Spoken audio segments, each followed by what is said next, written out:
Hello everyone, welcome back.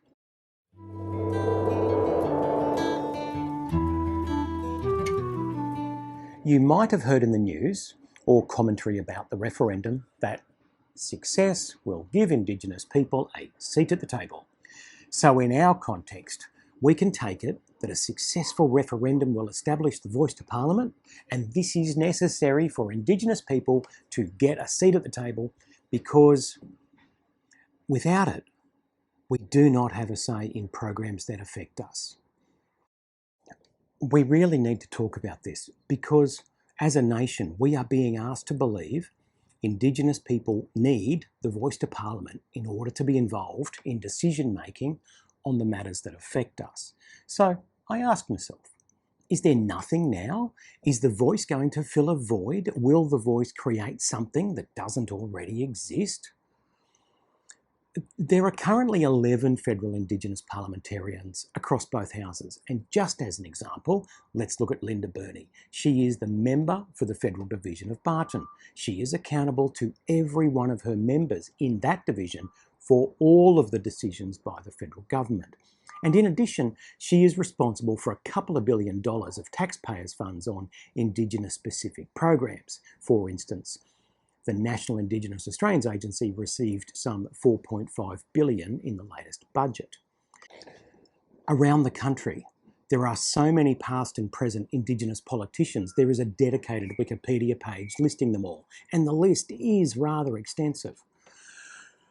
For the last 50 years or so, there has always been a separate Federal Department of Indigenous Affairs. Sure, the name has changed, but there's been a separate department for a very long time. And staying on this theme, the state and territory governments have also run dedicated Indigenous Affairs departments for decades. At the federal level, it is accepted that the other government departments will have their own Indigenous advisory functions. There's more. The Human Rights Commission is home to an Aboriginal and Torres Strait Islander Social Justice Commissioner. The Productivity Commission has a dedicated Indigenous Commissioner. The Department of Foreign Affairs and Trade has a dedicated Indigenous Ambassador. And the list goes on.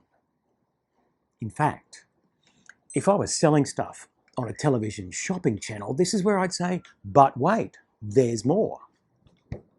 In July 2020, so not that long ago, the Indigenous Coalition of Peaks, together with all Australian governments and the Australian Local Government Association, signed the National Agreement on Closing the Gap. It's known as the National Agreement, and there's a link below.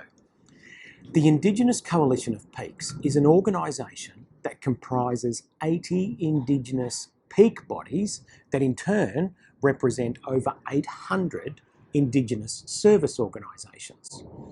So at the federal level, we have very talented, very highly placed Indigenous people and organisations able to talk directly with the federal government for all manner of reasons. And coming down a level, this coverage is replicated in the states and territories. There are dedicated departments, and then in addition, there are advisory functions and agencies in all the other organisations. And as we cascade, there are committees or specialist advisors, liaison officers, and usually external consultants.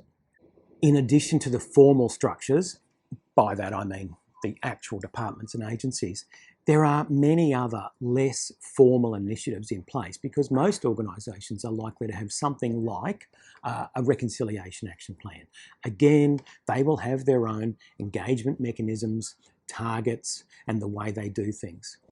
Coming down another level again to local government, there's no shortage of engagement here because this is where grassroots activities are happening on a very regular basis. By now you might be thinking this is big business. Terrific segue, because big business often mirrors the government in terms of reconciliation action plans, specialist advisors, committees, liaison functions. In fact, retailers, banks, mining companies, big consulting firms, they all have their own structures to signal how committed they are to Indigenous matters.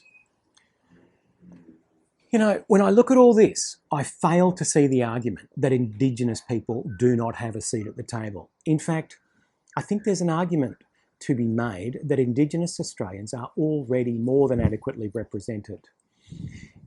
As a stakeholder group, Indigenous Australians get a seat at just about every table for engagement, for problem solving and for service delivery. And here's the thing, stakeholder groups do have a role to play with government, but it's to support government. It's not an alternative, it's not an entitlement, it's not separate. There may well be very valid reasons for changing the Constitution, but the argument that we don't currently have a seat at the table, I just don't think it holds true. So I'd like you to reflect on whether in your place of work or study or in your community, you already have access to specialist Indigenous advice or support. Anyway, get into some research. Get talking so that when you vote, you know why you are voting one way or the other. That's all from me today. To never miss an upload, turn on post notifications and feel free to share your comments down below. See you soon. Do you like my new shirt? The colour is aqua. Authorised by Wesley of the Centre for Indigenous Training, Albert Street, Brisbane.